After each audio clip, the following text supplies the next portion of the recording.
of 8 Kashmiri civilians. These included Rahil Magre, Asif Ahmad Dar, Muhammad Akbar Shah, Wakil Ahmad Dar, Tariq Ahmad Bhatt, Uzair Amin Bhatt, Basharat Hussain, and Ashik Hussain in Shopian and Kishtwar areas.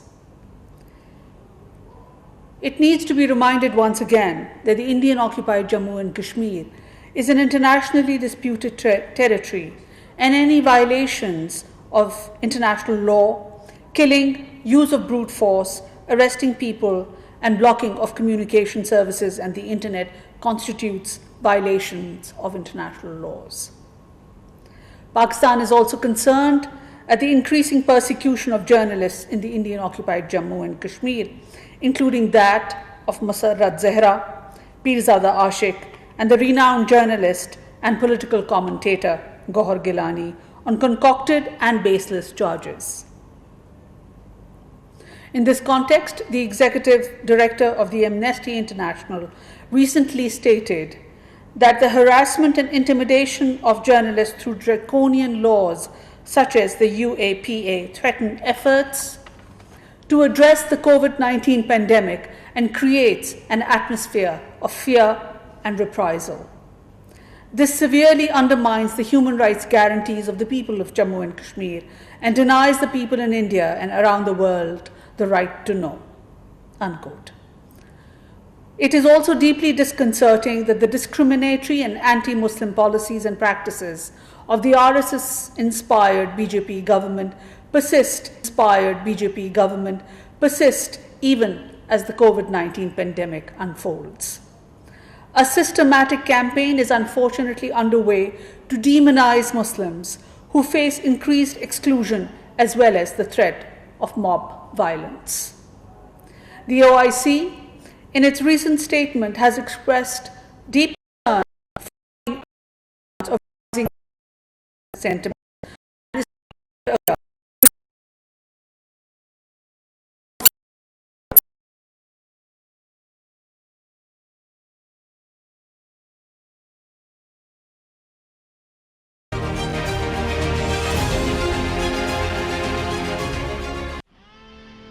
Zong 4G दे रहा है अपने तमाम customers को Zong Minutes रोजाना of the virus and the efforts to provide relief to the vulnerable segments of the society.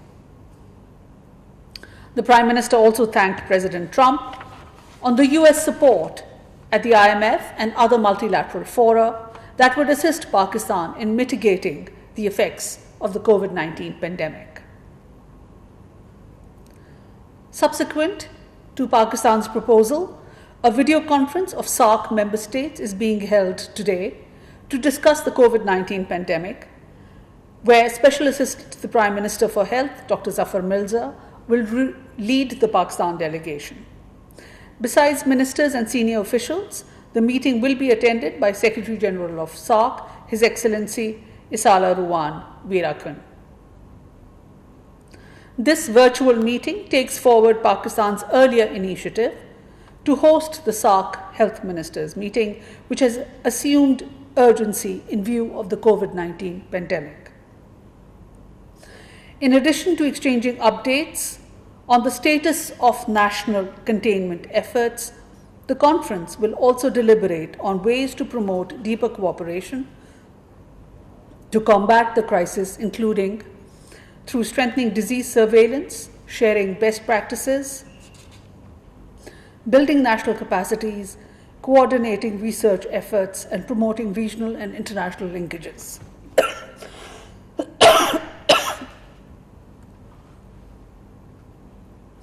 This video conference is part of Pakistan's efforts to foster greater cooperation at the regional level to effectively overcome the public health crisis and mitigate its socio-economic impact.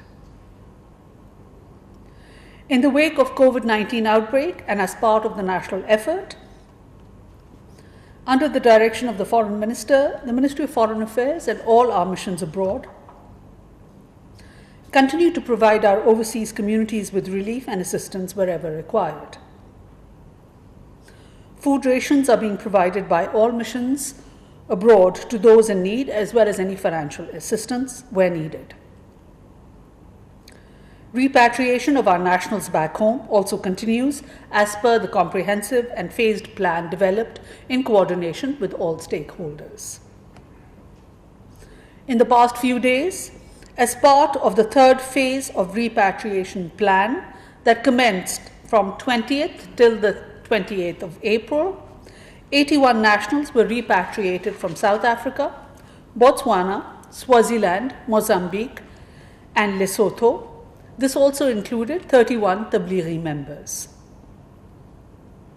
From UAE, 1,453 of our nationals were repatriated through 6 flights on 20th April. This also included 100 prisoners. From Maldives, 9 stranded Pakistanis were brought home safely on 22nd April.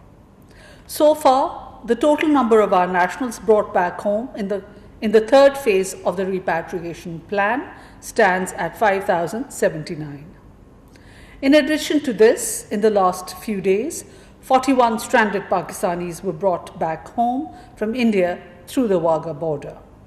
195 truck drivers came through Afghanistan on 17th April, as well as over 1,000 other stranded Pakistanis came home through the Pakistan-Afghanistan border. That brings a total of 1,254 nationals that came back to Pakistan through our land borders in the last few days. Thank you. तर्जुमान दफ्तर ख़ारजा आयशा फ़ारूकी इस्लामाबाद में media briefing दे रही थी। उनका ये कहना है कि मकबूजा वादी में भारत की जानिब से जुल्म सितम का सिलसिला जारी है और सहाफ़ियों के ख़िलाफ़ इक़दाम किए जा रहे हैं जो कि काबिल मज़म्मत हैं। इसके अलावा सदर ट्रंप और वज़ीर आज़म इमरान खान की टेलीफोनिक गुफ्तगू के हवाले से भी जो है वो तफसीलात से आगाह किया है। आपको ये भी बता दें नाज़रीन कि कोरोना वायरस के बारे में सार्क मुल्कों की वीडियो कॉन्फ्रेंस